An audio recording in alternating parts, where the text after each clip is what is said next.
Yeah, hello, hello, hello.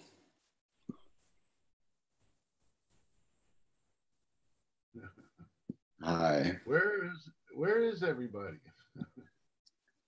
Maybe I should put something in the Discord, huh?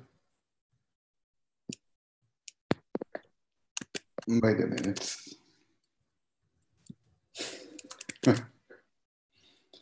Okay, people are coming in. So I missed the previous meeting. Is there anything significant from that?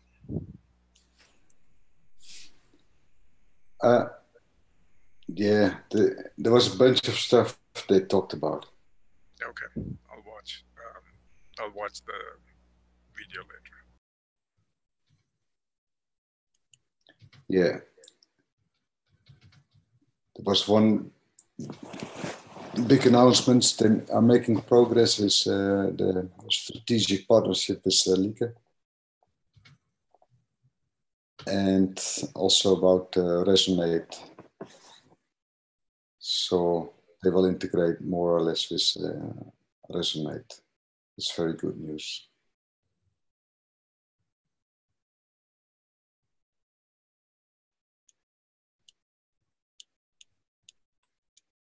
So it's a pity that Chantal is away because she wonderfully prepared these kind of meetings. But so there's no agenda at the moment. And I have only one point of interest, that's the bounty system. It's open to everybody again, so the budgets and rewards can be filled out for March. And I hope we can get this new system running from Daisy Casey. So I give the floor to anybody else. So for March, will non-members be able to participate? They can participate, but they don't get bounties.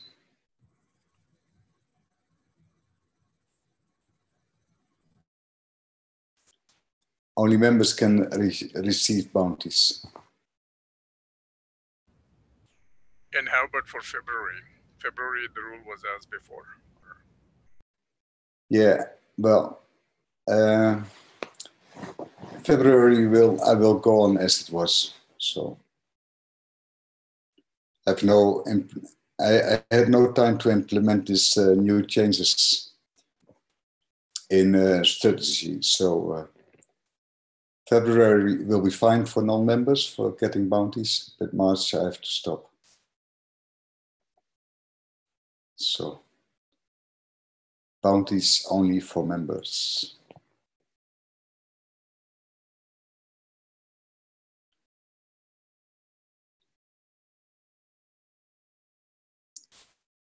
So Kid Blake is still in Tokyo, I think. Yes, it's 5 in the morning for me, so I'm a little sleepy, but I'm getting used to it, actually. Okay.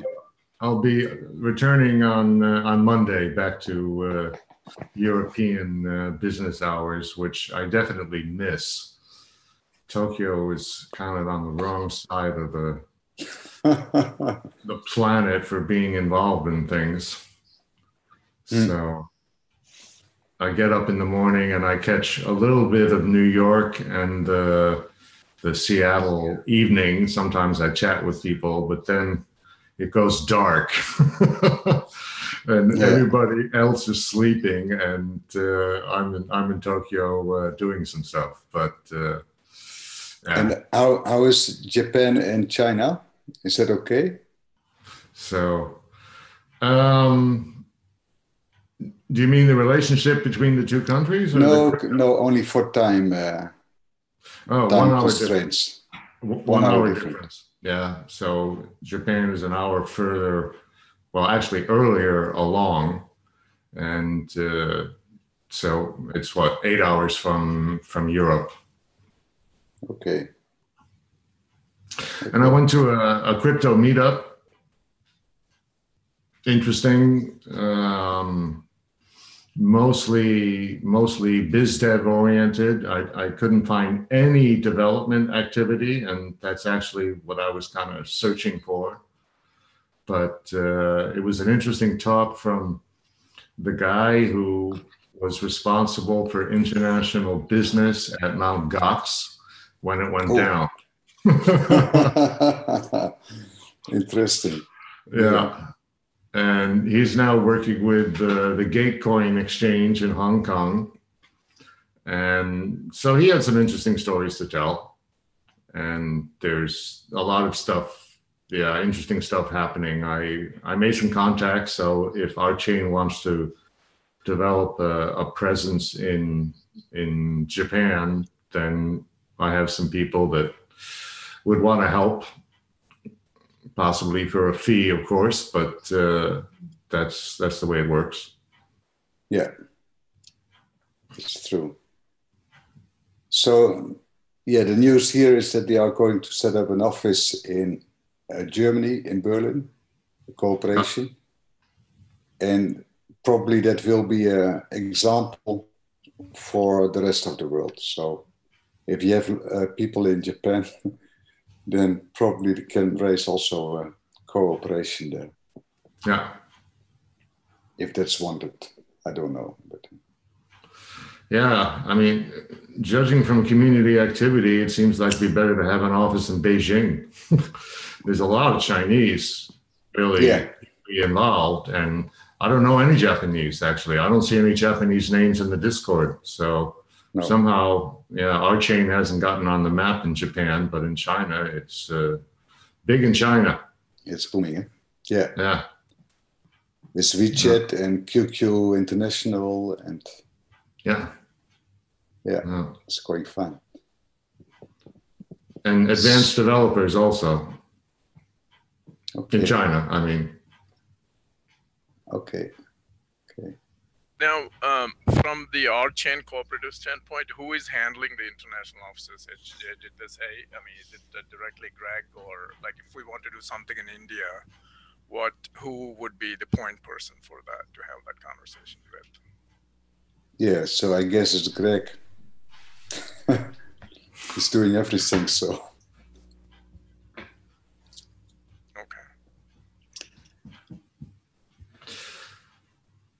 Yeah, you could also try Kenny first. Kenny is also pretty aware of everything, and he can prepare deals also. Okay. So that's the place to go on. Yeah, you're right.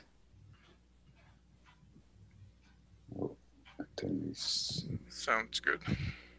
So you want to set up something in India, Rao? Yeah, I would like to, because I mean, there's a whole lot of developer talent over there.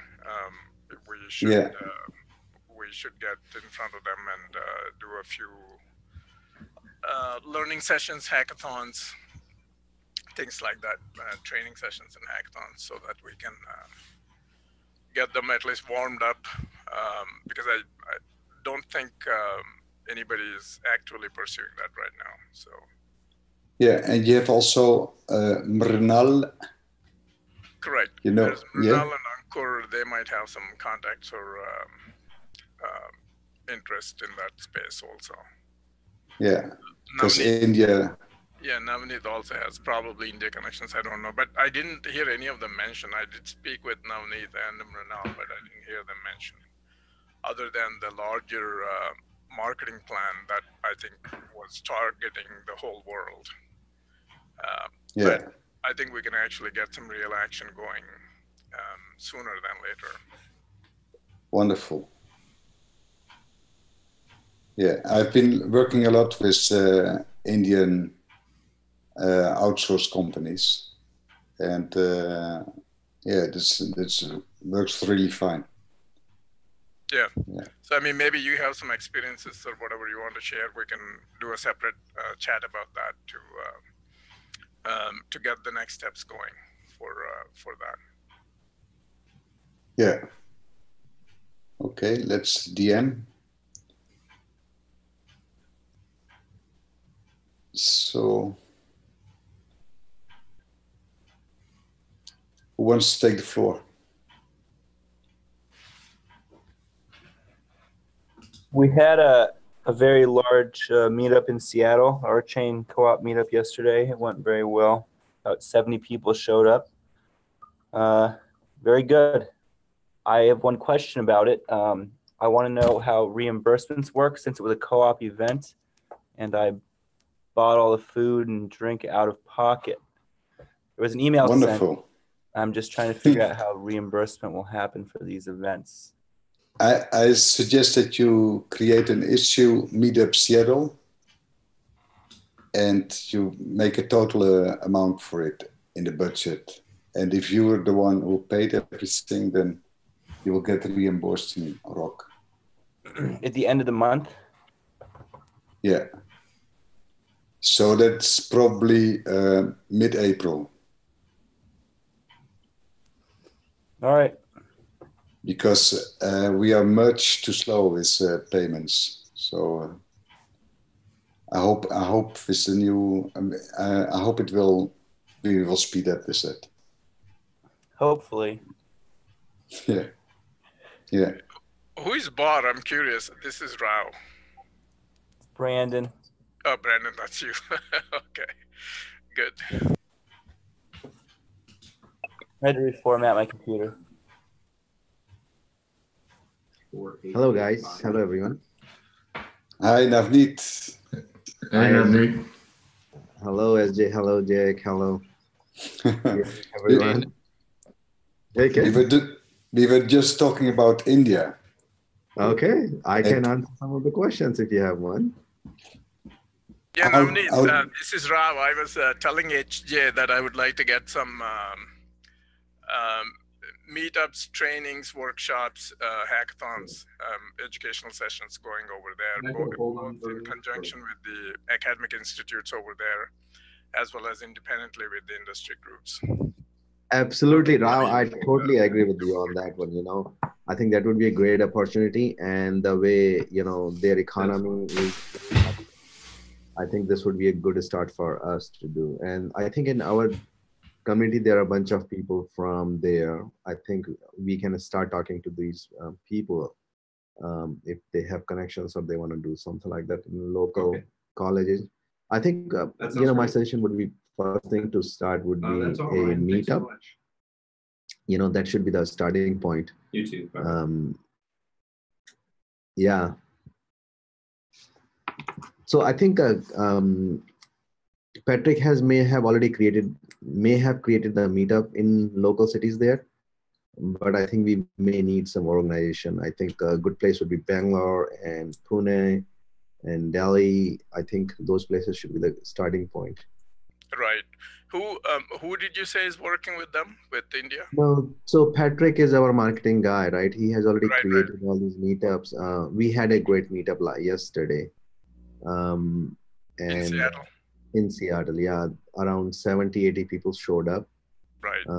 And it was pretty good. So a similar kind of thing I can see, you know, other part of the world people can doing. But I think one of the things we need to find a ownership, you know, who can take one of the ownership there and start the meetup. Did you have any recordings of the Seattle meetup? No, we did not do any recording. Well, I know it's so easy with a phone and so and Zoom.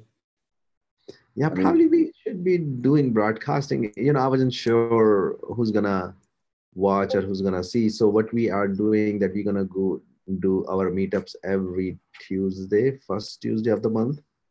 And you know, yesterday's one was kind of meet and greet, and Brandon presented a little bit about the blockchain, and there's some talk, Life ID and Pythia guys, and that's what we did.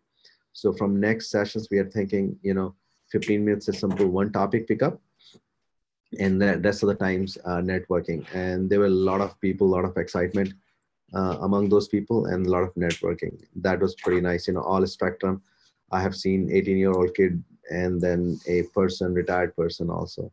So complete spectrum. That's amazing. You know, people are coming from all sort of walk and coming to see RChain, and then at least they subscribe to what we have been telling from a messaging point of view, right? How it's going to help. They clearly see a value in it. And yeah, they are just waiting for the software to come out and play with it. Yeah, it's very interesting. Okay. But you can play around already with rolling. There's a SDK, so. I mean, personally, it's not that where you can play with that. It's, I don't know, SJ, try to run that software package or not, but you cannot do that. I mean, from a goal release point of view, as a group, it sounds pretty good, but in reality, it's not where you can even use as any meaningful way. Okay. Yeah. That's okay. I mean, writing specs are out. They can write the contract, but they can't run the contract, right? I mean, if you can't verify your contract in a meaningful way, it's not very value to community. But what value coming out of it is we are releasing certain things as a in a different time intervals. That I think basically showing progress. We are making progress. We are doing something with those things. I think that's more important too. Okay. Yeah. Sounds good. Hey, Navneet, is Pythia doing anything beyond Life ID, or is Life ID the most active project for Pythia, or what? So that's a great question. Apart from Pythia, they are meeting with other people. So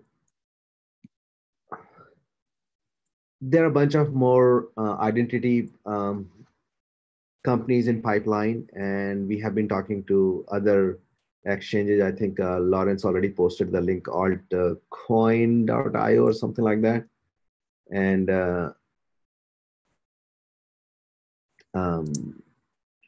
yeah, so they have pipeline, they are meeting people, and I'm also personally meeting some of the new startup guys or entrepreneurs. I'm also talking to a lot of people, figure it out, how they can play a role. And then we have internal way of looking at the way, basically filtering out or pipeline, create a pipeline for the startups. So do you have anybody in mind, Rao? Feel free to reach out to me. I would be happy to talk to those startup people. Or if you have something in your mind, you want to do that, I would be happy to talk to you more about it. Okay. Yeah, that'll be great. We would love to do that. And is there like a process laid out or something for that as to what somebody needs to bring to you first, kind of thing, or? So the process-wise, the way we look at it, generally entrepreneurs reaches to us. That's one of the way, or we try to meet in a meetup. If I meet somebody, I just talk to them, let's go for a coffee or lunch, something like that, meet them, hear their ideas, and then it evolves from there. So mostly what people are looking for are, from our team point of view, they are looking for, number one, their business model, and second, how RChain is going to be effective to improve the business, right? I mean, end of the day, at least we are at this moment completely focused on RChain and looking for the ideas which could be running on Ethereum, but they realize they can't scale it and they want to pivot to RChain. Definitely, this is the people we are looking for. And same thing happened with Life ID. When we started talking to these people, they knew they had scaling problems. And then when we talked to them about RChain, so they were very excited. It took some time to close the deal, but with them. But the way we are looking at it, how their business model is, how it's aligned to funds. In the fund one, for us, we are mostly looking for wallets and identity and an exchange sort of thing. These are some basic things. Or of course, we're open to talk to other people also if they have other business idea. Okay, any particular verticals or horizontals? You mentioned some with the wallets and identity and all that. Right. So vertical is supply chain. We are talking about it, but at this moment, we want to hear more how these people want to look at it and what kind of team they have. So basically, if you talk to any VC, the way they do, right, is screening. Usually they look for the team, what kind of business idea they have, and it's much more conversations. It's much more subjective than the objective, right? And how Sure, so we have 4 people at this moment in the team.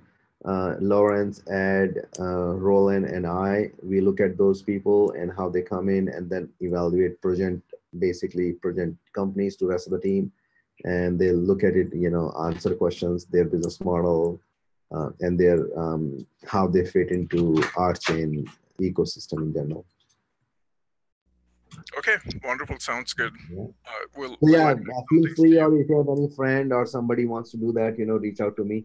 I would be definitely happy to help and talk to these people. It's open to anybody, right? Whoever wants to help or wants to get some funding, and then of course, we can talk more about it, all the details. Right. Appreciate that. Yeah. No problem. Yeah. Hey, I don't have a John West link. I heard his name before in the past, but I really do not know SJ.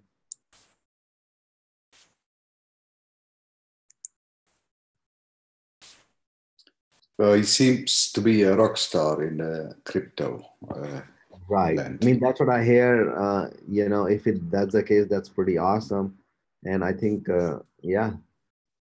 But if you Google John West and crypto, you end up with sardines in containers. Internet is full of people, Yeah, and John West is not. John West sounds to me a pretty common name, by the way. Yeah, indeed. Yeah. So is that do his you have real any name or agenda a today, moniker? or just the chit chat? Sorry, Ra. Go ahead, Ra. No, I was saying, is that his real name or is that a moniker? I think it's his real name. yeah, well, I'm curious. Anyway, Jim, how are you doing? I'm doing good, getting some work done here. We had the governance meeting and set up some subgroups, and myself and Karen are supposed to be responsible for the principles and values subgroup. So I'm creating a document where we can work, and Karen was busy. We still have to schedule a meeting sometime. Let me know if you're interested in helping, whatever. I'll put a link in somewhere, yes, in the government's forum Discord, if you want to participate. Yeah, I will see. And Shidindo Ochimaru, how are you doing? Fine.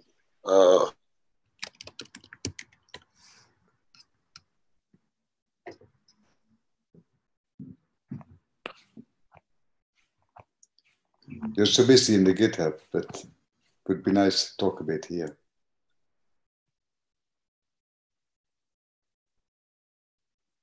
Oh, it's a bad connection.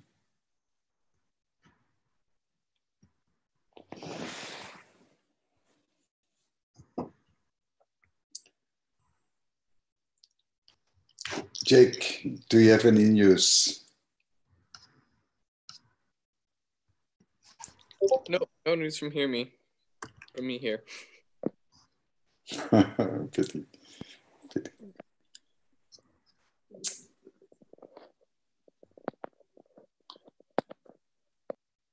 The one outstanding issue is getting a new host for these meetings, right? Yeah.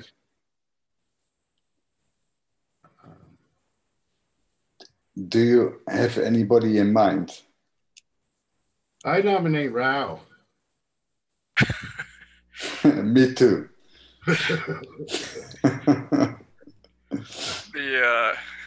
Well, first let me ask anybody else actually, do they want to do it? I don't know why I'm being nominated. Is this because Chantel is not available, or what's the... Well, Chantal, she went into a new project from a normal job, and it takes her an awful lot of time. So she will pop up when she has some more time. Okay. So, are there any other nominations? You can nominate yourself. Please do. I'm sure Rao will jump for joy. Yeah, in fact, I absolutely need somebody else to work with. I mean, I think all these things really need two people so that one can be a backup for the other and so on and so forth. So,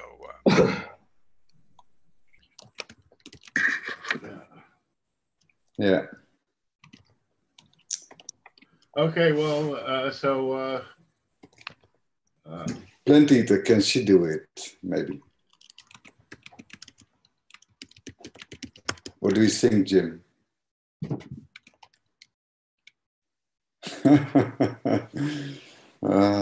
Okay.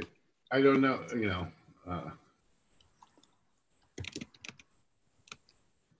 hasn't been demonstrated. I mean, certainly Jake could do it, but we'd rather have Jake doing some work, focusing on other stuff. And then Neat can do it. Yeah, Navneet is too busy. No, sorry, I was just looking at the Discord, what's going on. Discord, I logged in after a long time.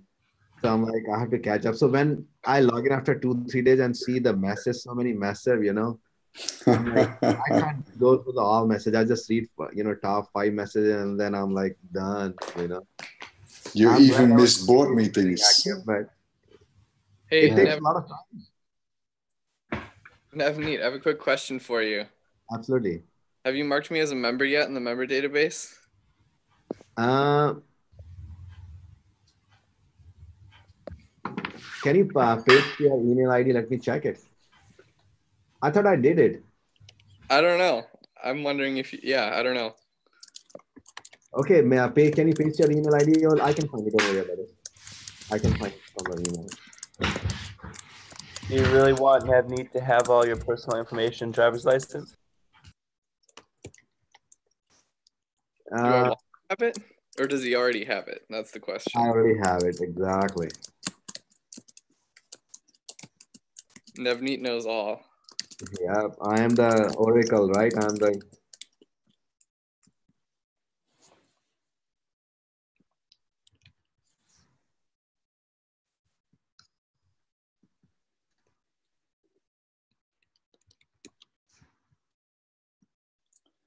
Well, did you paste your email? So do you guys have any particular agenda do you guys want to follow, or it's kind of open today format? And how do you guys want to do that today? Well, since Chantal has left, we don't have an agenda. So. Also, you want to, yeah, I'm okay with that. Sometimes having open discussions about things, so how usually team is feeling, it's not a bad thing to talk about. Let me ask folks though, what would they like to accomplish in this session? Anything particular or any? So I have maybe one decision to propose, because the bounty system is a bit the budgets and the percentages for the rewards are not well set. And there may be some mistakes in it. So if we say that you can earn a maximum of $12,000 per month, would that be okay with you? With all of you? Can you repeat it, SJ? Sorry. Yeah, so some people, they would earn like $18,000 when you add up all the rewards for the issues. And I think that's due to mistakes in the system. So I want to limit it to $12,000 per month. Per month? Is that okay with everybody? Yeah. So in bounty program, so that's the biggest challenge, SJ, with when, there are two more people verifying your work, right? I mean, you have one or two cases in the beginning where there are limited number of people, right? And if you have more people, then having these kind of instances way more higher, right? When you will not have control. So basically you would be needing one guy managing all these things, or dedicated guy, one or two people, right? So the question is how to solve this problem for the future. Even limiting your bounties may not help you, right? So if somebody earns a 30,000 in a month, what can you do that? And what is the limit for that? Yes. So if you add up all the issues, if you add up all the issues and the rewards for it, and you come above $12,000 per month. So you want to limit it? I mean, do you want to limit to 12,000? They can't make more than 12,000 in a month. Yeah. And that may not be fair also at the same time, right? So well, there's no perfect system. Yeah, exactly. I mean, we have to follow something, but there's no complete system. Yep. Okay, so but a couple of questions arise though.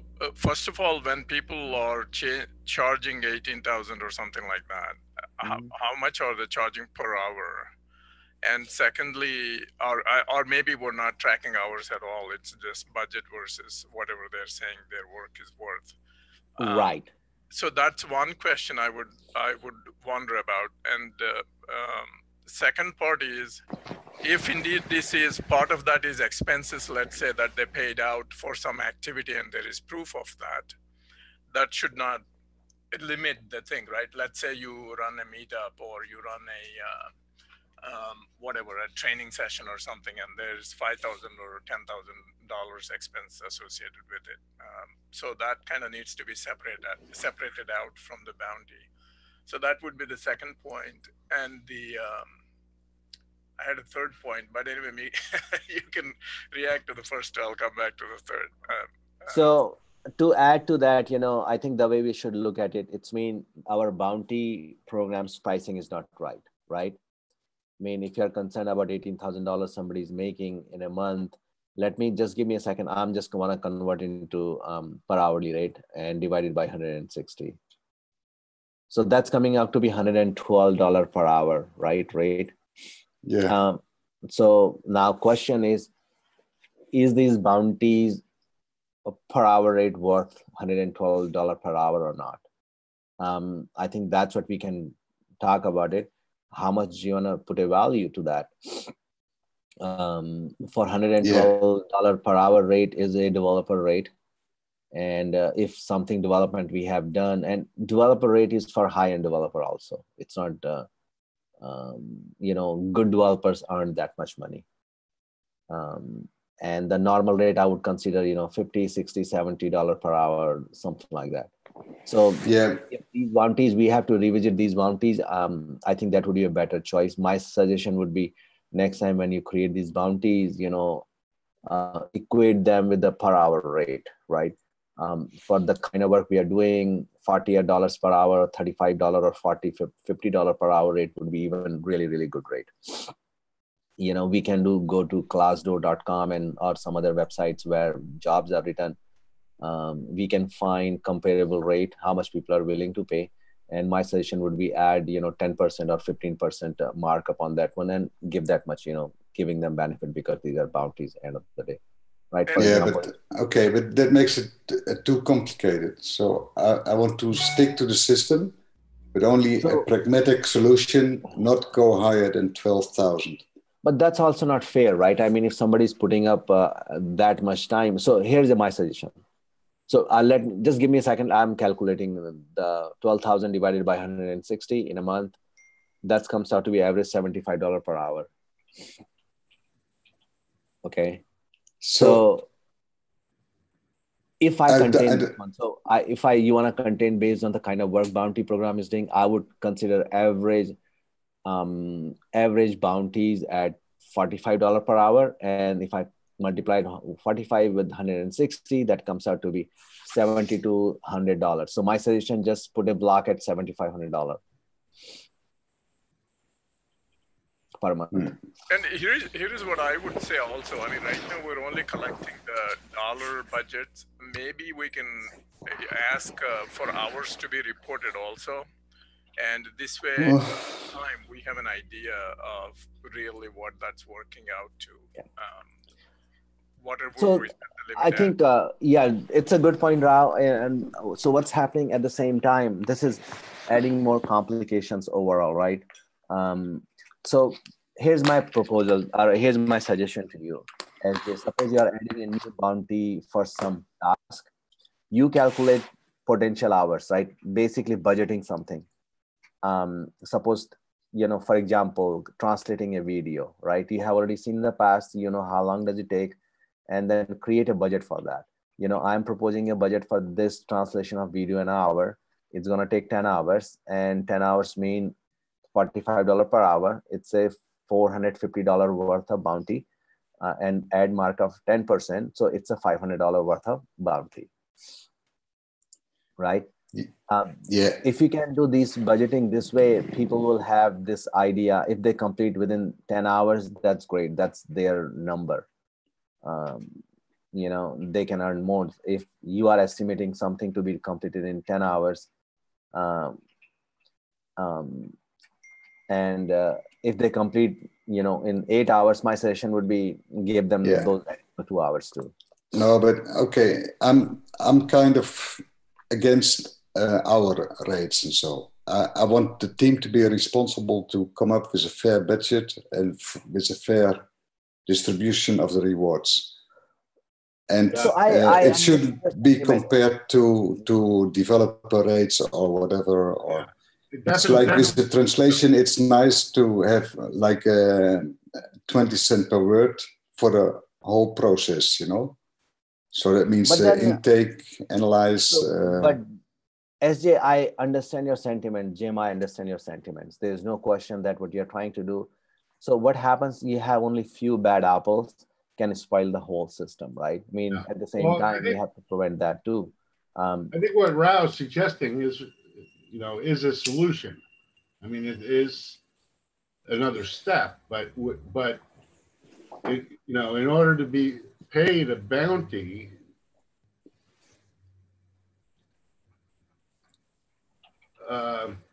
there should be a reporting maybe of the time involved. Yeah, I mean, what that gives us over time, it gives us data. I mean, we want to be data driven in our decisions, especially as the group gets larger. We need the data to be able to say, okay, well, this, and I don't care if the data is 100% accurate or not. But if they estimate or whatever, if they say I worked 10 hours on this or 15 hours on this, even if we say that there's some fudge factor in there, either plus or minus, but it still at least gives us a benchmark over time that could help us be data driven. I mean, it's just extra data points we're collecting that way. And you know, and obviously, if a time is reported, and maybe expenses are reported or whatever, you know, this is in essence part of the invoice, and you know, and they're not restricted in what they can charge, but we have the data, and we can certainly vote down a bounty if we think he's getting more of an hourly rate than he deserves. Yeah, you know, the problem is that with people down the ladder of the organization, they have to specify their real tasks and their hours and their results and so. If you go in the top of the organization, they don't have to do that, you know, and they can charge high rates for their work because they think it's valuable. It's not, they only don't have even time to piss, you know. If they just piss 5 minutes, then it's like $200 or so. So I think it's ridiculous that we go down the line and specify on data what somebody should earn. So we have to go to a different principle. And that means if you think it's fair for the co-op to ask such a budget, then go ahead with it, you know. So. Now, the other thing I'm curious about, HJ, is since you're worried that people are charging as much as 18,000, I think this conversation in a way needs to be had with those people that are at the high end, right? To understand Well, what was driving it's more some errors in the system. So it's not the people's fault, but so just for March, I would like to say, well, if you earn more than 12,000, then it's just 12,000. It's more a pragmatic rule than, and in the future we have to see if we can split it up in expenses and other bounties, etc. Yeah, so basically what you're saying is right now you're just trying to get some sanity around boundaries on this, and I'm personally okay with it. Saying that Okay. if it is over 12, you need to have a conversation at least, right? I mean, or if the person has put in more than 12K worth of work, they can certainly come back to you and say, hey, you know, I'm exceeding the boundary here, but for this reason. And that could be looked at. So what I would like to see is that a person who sees that he earns more than 12,000, that he say, okay, this is not correct. This is an error in the system. I'm not going to earn more than 12,000. That's enough for me. I can buy my food and I have a, etc. Wonderful.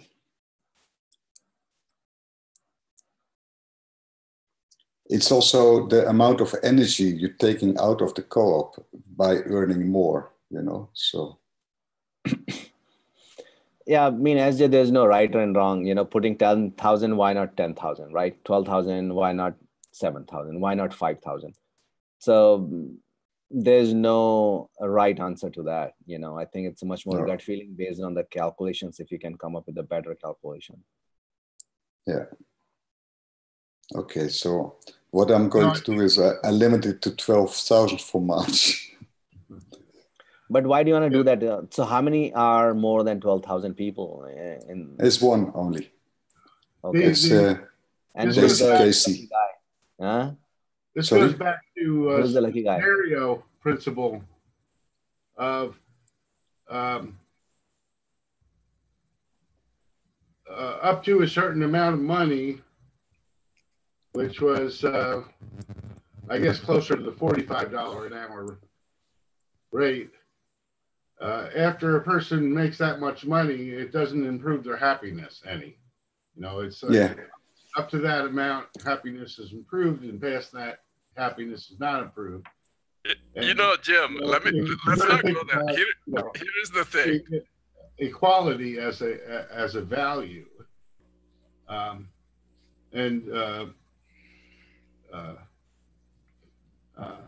consider a basic income, it would be in that, you know, it would be in that range. Now, clearly, we want to reward people more than a basic income, but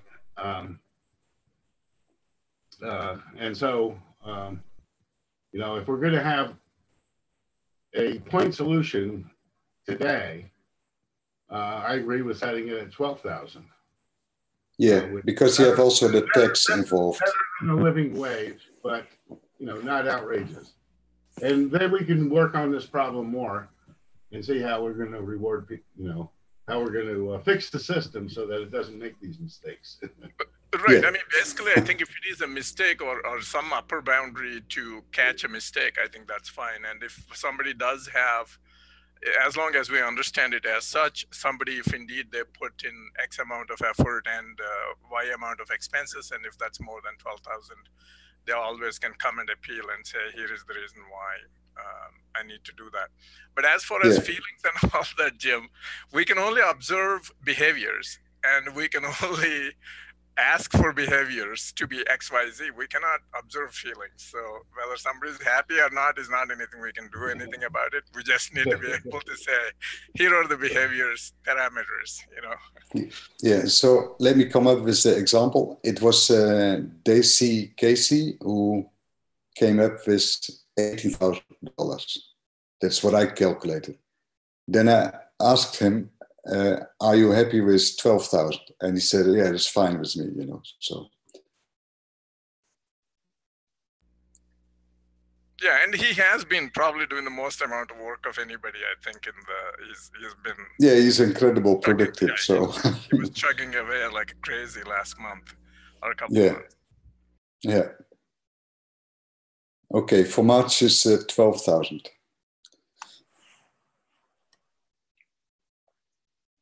Then we see how it goes further. I mean, yeah, who knows? So if nobody objects in a meeting, that's the decision is made. Is that our rule here? Yeah. And I see Amika joined. Greetings. Her name is Amaka, not Amika. Thanks, Amika Rob. is the insurance company. Amaka, sorry. Marquise. Marquise. So we didn't put we didn't put you on the spot. We were trying to find a moderator to take the place of our former moderator here in the member meeting, and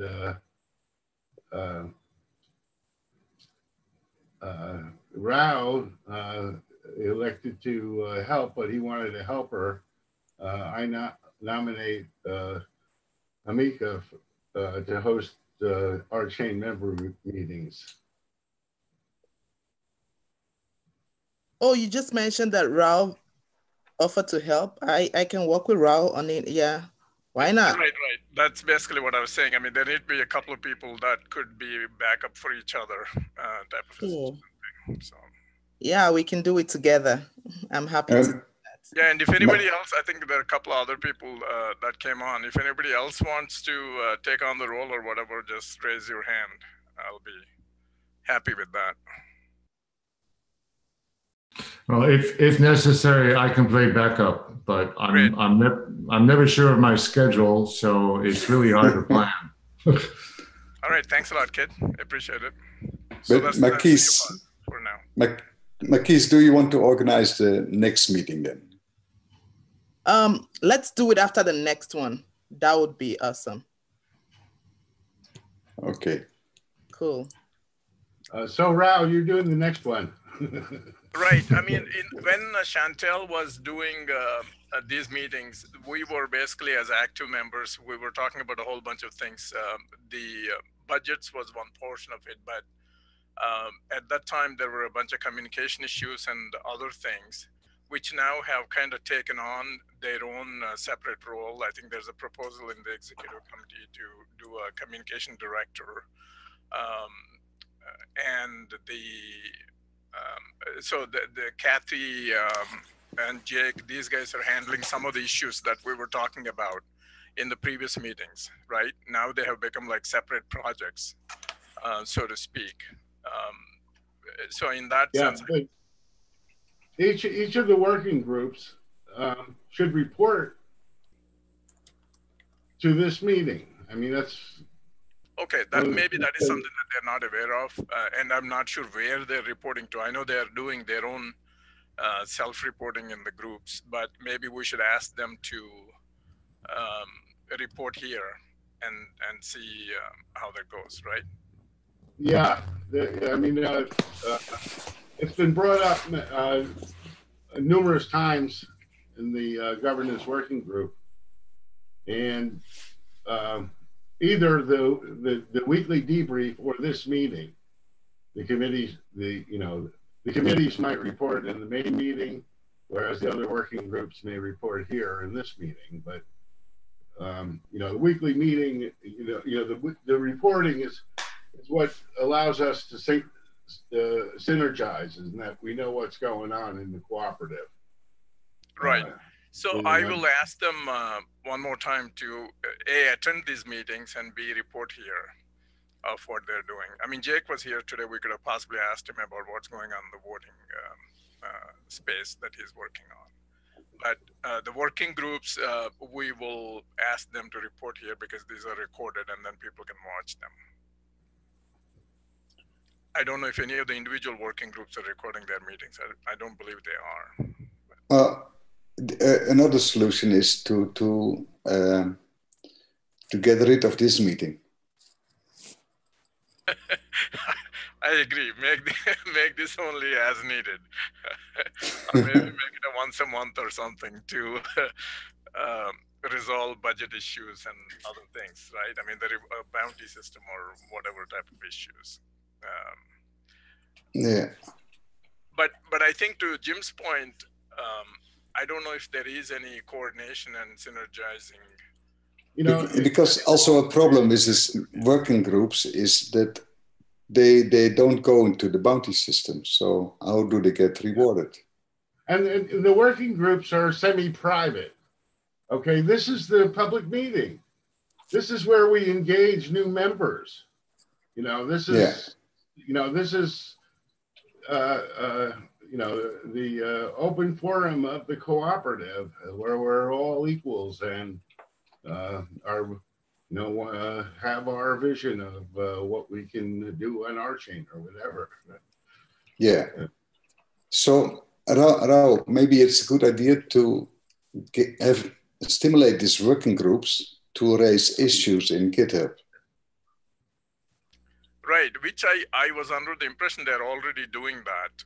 Okay. Maybe they're not. I'll follow up on that, because I thought they are doing that, and that's how they are going to be tied into the bounty system and all that.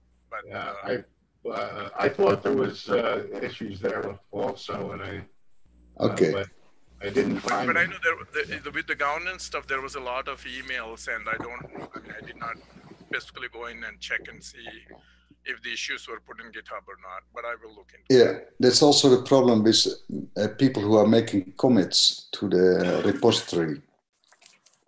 If they don't make an issue, then they don't get rewarded for it. So I think the bounty program should be the central point for coordination. Correct. And it's like honey, for... Yeah. It's honey for getting work done and for also synergizing the work. Yeah, exactly. Yeah.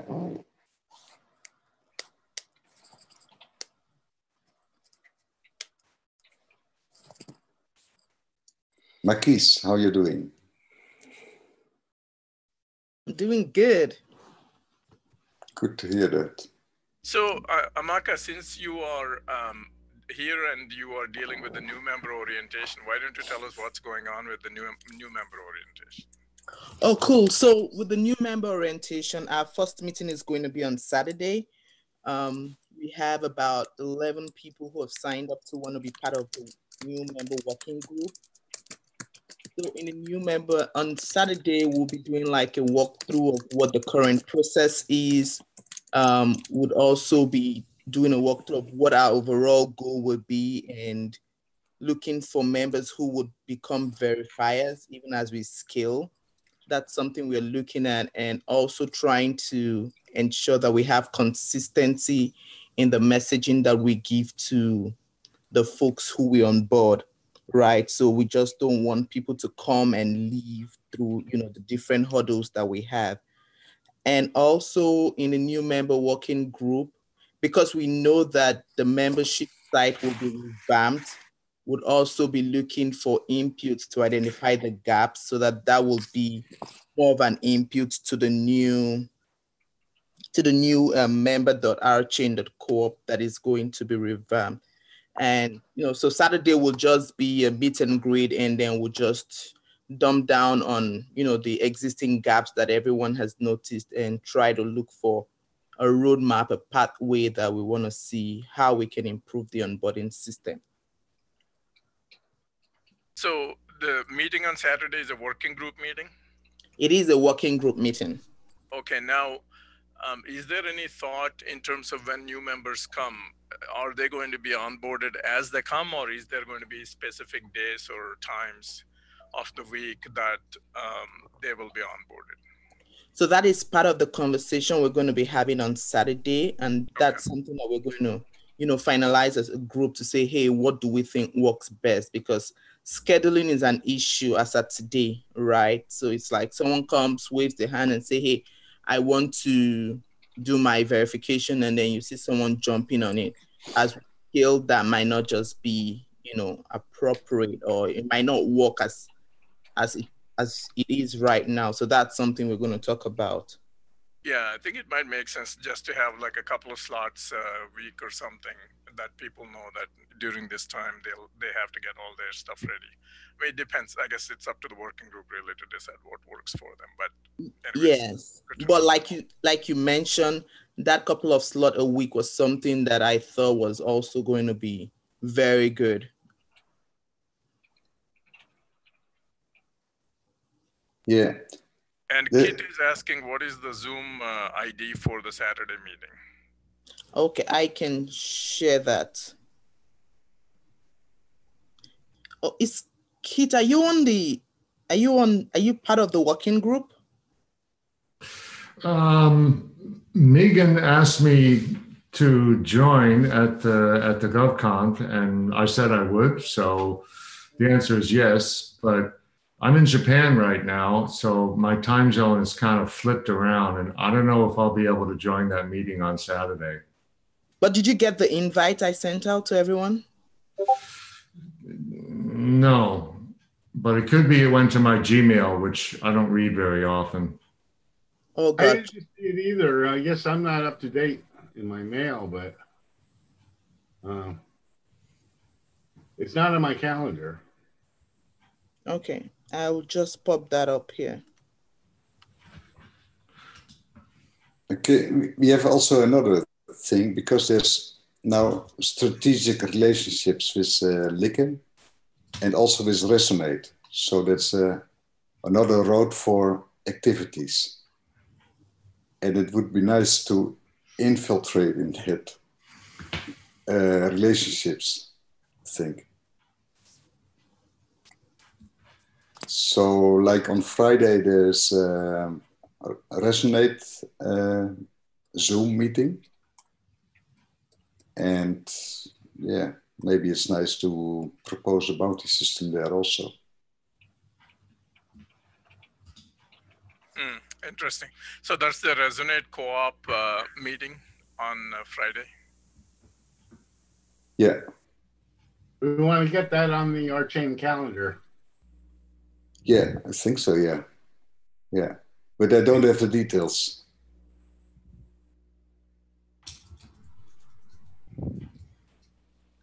Probably this working group meeting also should be on the calendar. I don't know. Yeah. The one that Amaka just put over there. Oh, I think it's on the calendar because I tried to share it as on the RChain calendar. Okay. Yeah, it shows up on my end as being on the RChain calendar. I switched that up today. Sounds good. Thank you.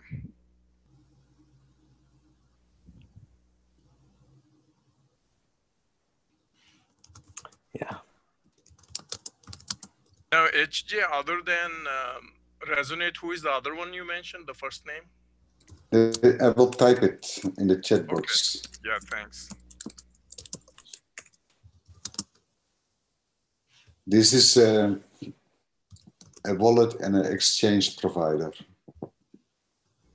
And RChain is working with them, or what's their relationship to? Yeah, so what Likke is going to help with the exchange for ROC into Rev. I think they want to build a platform also on the RChain platform. Oh, I see. And because they have an exchange, they also can test against the nodes what the performance is and so, and things like that. Right. So I know Resonate is organized as a co-op, but Lika is not a co-op. Like, is it just a regular LLC or some other company structure? Is what they have. Well, it's also a kind of decentralized organization that, and if you own Lika, then you can vote for certain decisions. Hey guys, sorry I have to drop off. I have to do some KYC. I will talk to you guys later. Hey, I have a question. Why we are keeping some of these, working group meetings on Saturdays? You know, my personal session. If you wanna set up a culture, not to do things on Saturdays and Sundays. You know, I mean, people have time, but I think we should give them an option to have their personal time on Saturdays, Sundays. Yeah. But it's just my thinking, but Yeah, no, I think basically a lot of people are doing this part-time, and I think the Saturday choice is not a mandate as much as the people themselves are choosing Saturday over a regular work day. Yeah, that sounds reasonable to me. Yeah, and a lot of people like Dan can't access these meetings during business hours. Okay, yeah. Week is a time when they can do the. But Navneet, you're right, because it gives big conflicts. I've already fights with my wife about it, you know. She wants a weekend free. And yeah, but with this worldwide operation, it's very difficult to get your time right. Yeah. All right, guys. Thanks for joining. You know, I need to leave now. Do KYC. So I will talk to you guys later. Thank you. All right. Thanks, Navneet. I'll get back with you on the stuff we discussed. Bye. Bye, Navneet. Aha. Ron, how are you doing? Hey guys. Sorry, I was just eating lunch. I didn't realize I accidentally hit the start video. I was just listening in on everything that's going on, and yeah, just glad to be part of it. Yeah. Are you working also on issues? Or? This month, particularly my biggest focus is the branding, brand platform document, things of that nature. I'm also working with Kit on the UI UX. We're working through a sitemap navigation with Patrick, as I think the last I heard it was a member site. Is that right, Kit? Yes. Okay. I didn't want to misspeak on that and call it something it's not, and then that becomes an issue in itself. No, that's what it's called, and so there's another kind of working group for that, and Amika, I think you're like me, involved in both. Is it the UI UX part, or is it the actual content? Both, but content first in my opinion. Yeah.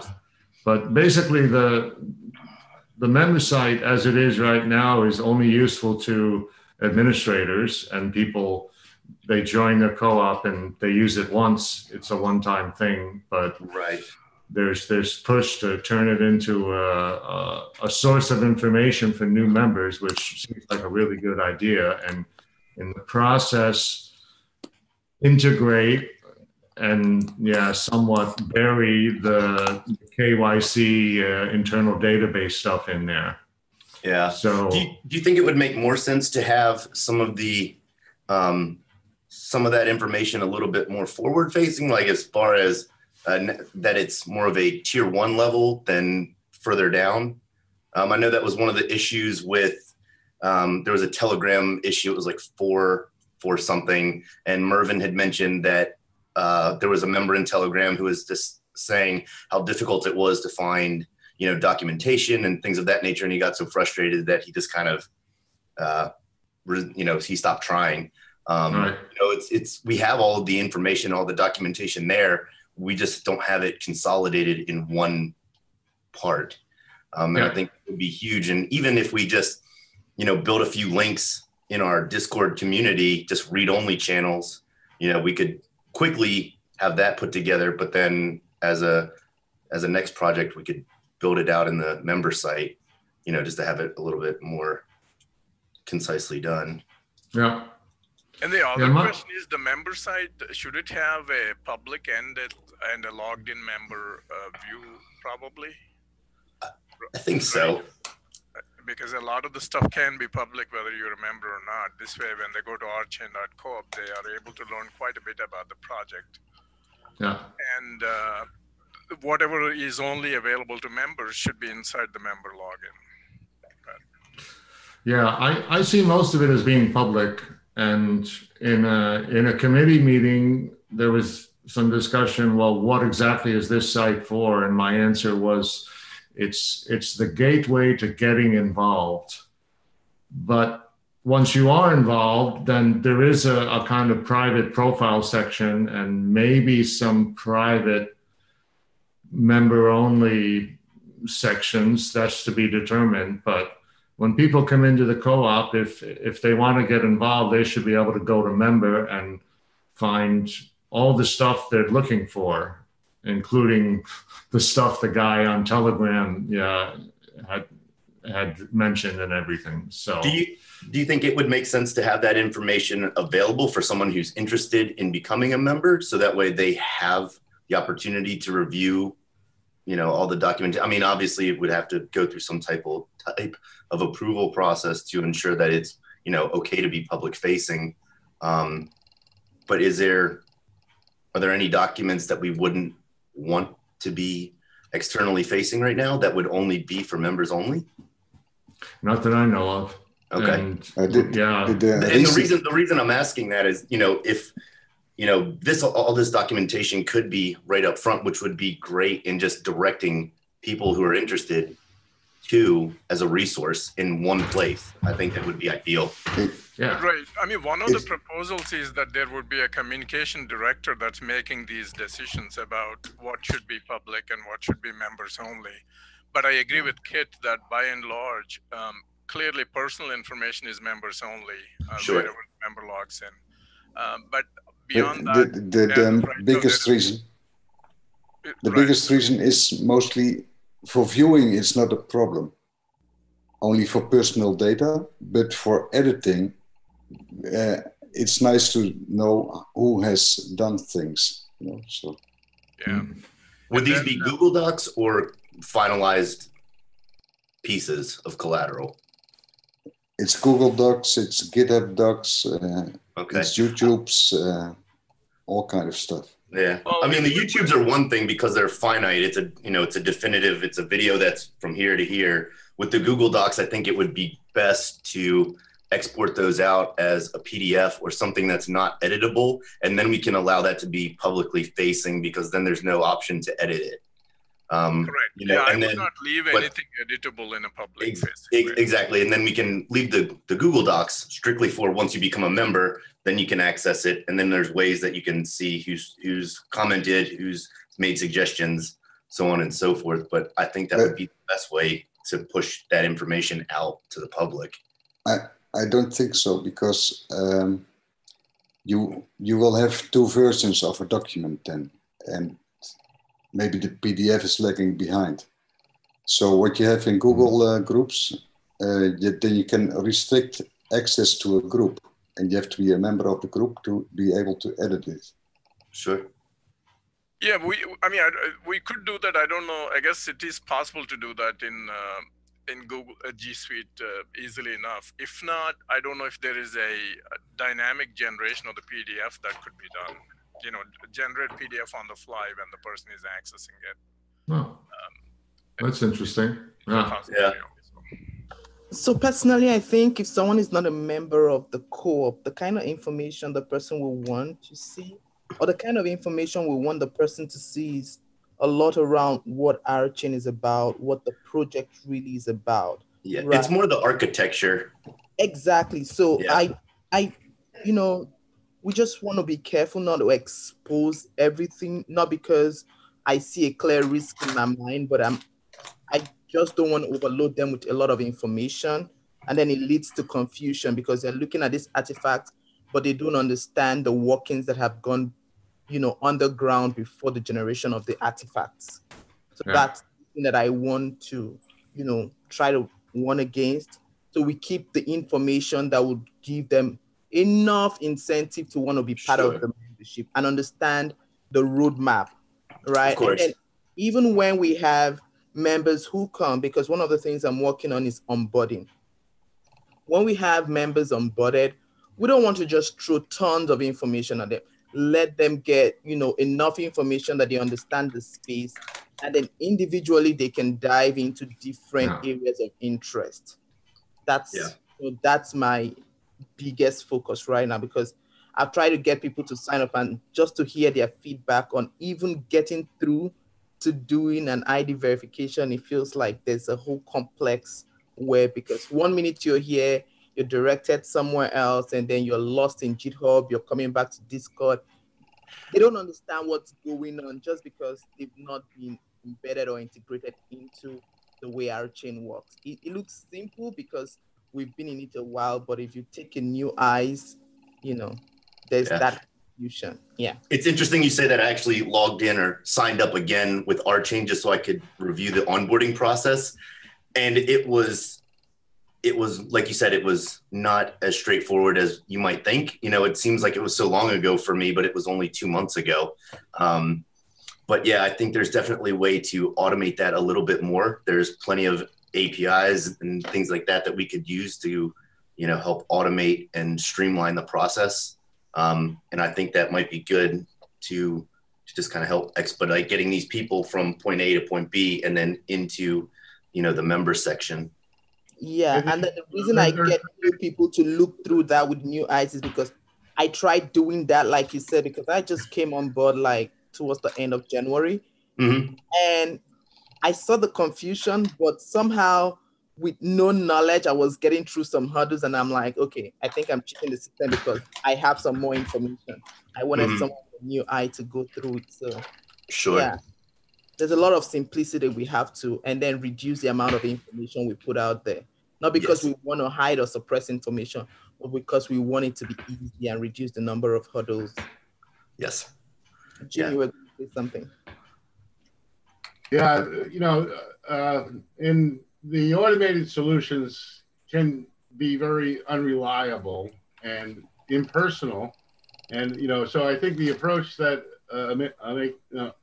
Amaka is taking is more human, bringing them into the collective and sort of guiding them, welcoming. This is a welcoming process where we meet the person, and the member verification is buried in that process of onboarding the person into the community with real personal links to people.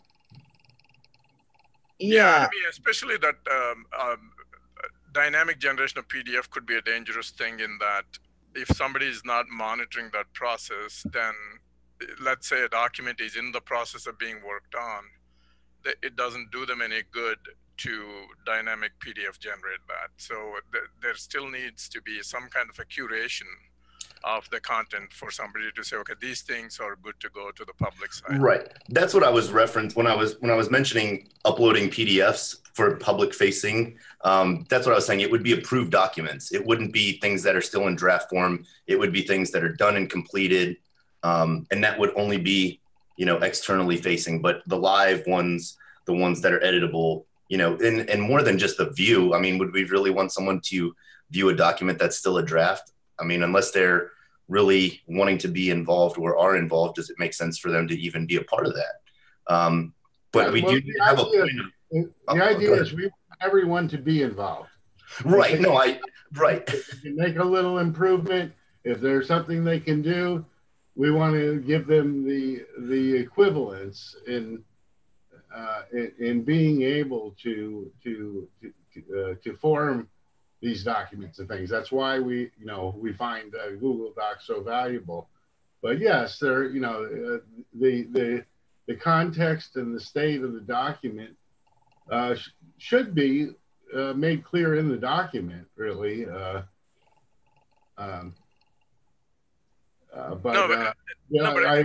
agree that so many documents we want to have a version PDF, but we might even want to include a link in the PDF to the working file if somebody wants to get involved.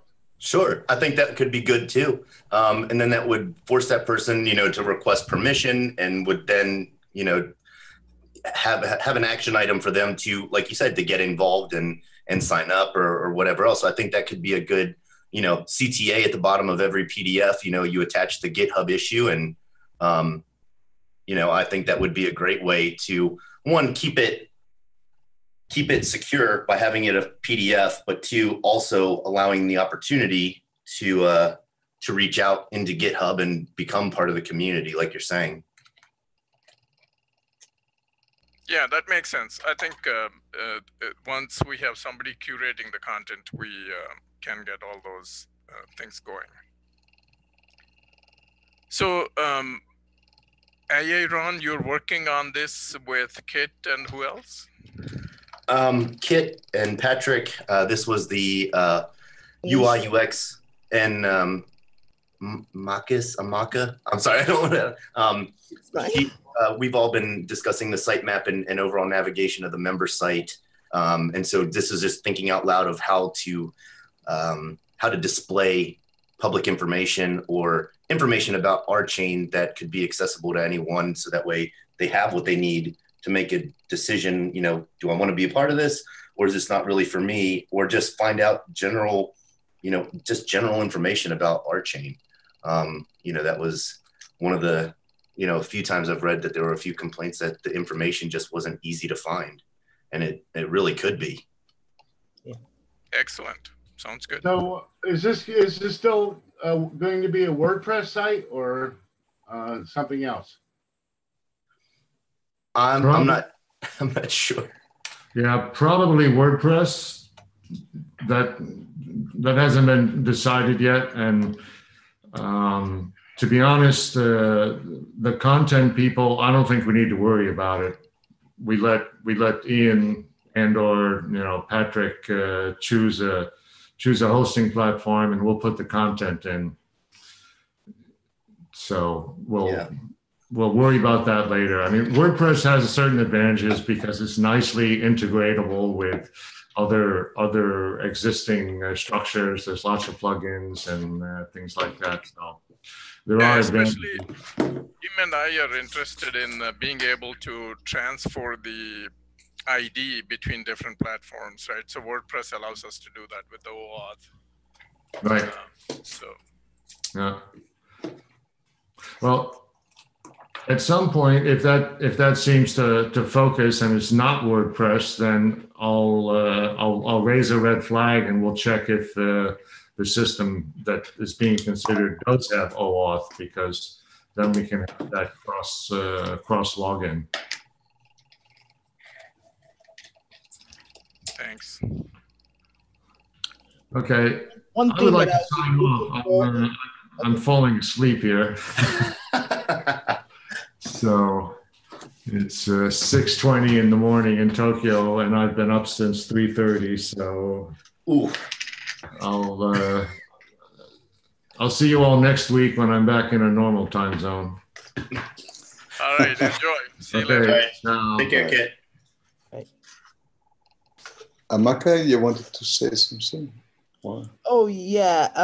One of the things that I'll be looking at in the new platform, just as we evolve beyond the design phase, would be designing it with security at the back of our mind, and also designing it with privacy at the back of our mind, giving users a lot of rights to customize their profiles, to add, because currently I've seen on GitHub some of the issues raised where they talk about skills repository.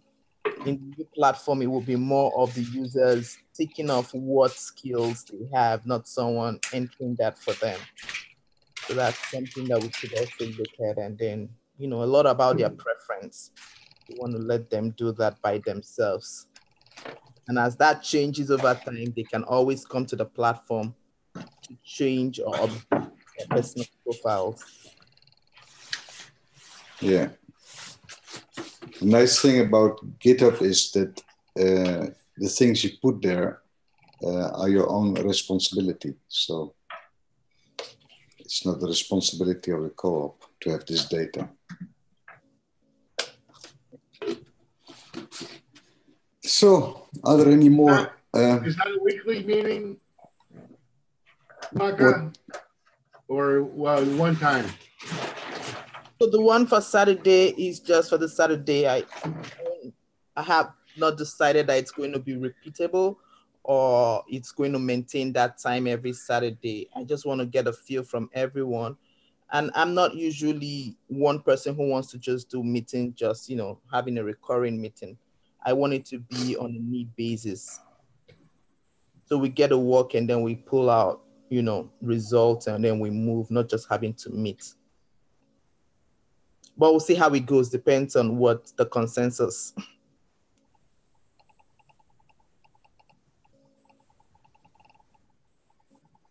Okay. That sounds good. So for next week, I guess I'll work on an agenda, put something together. And I'll contact the working groups to see which of them will be willing to participate in the report. Makes sense? Wonderful. Okay. Then it's maybe a good idea to end this meeting and hope to see you next week. All right. Thanks, Sounds everybody. good. See you later. Thanks for the time, guys. Thanks. Bye-bye. Cheers. Bye.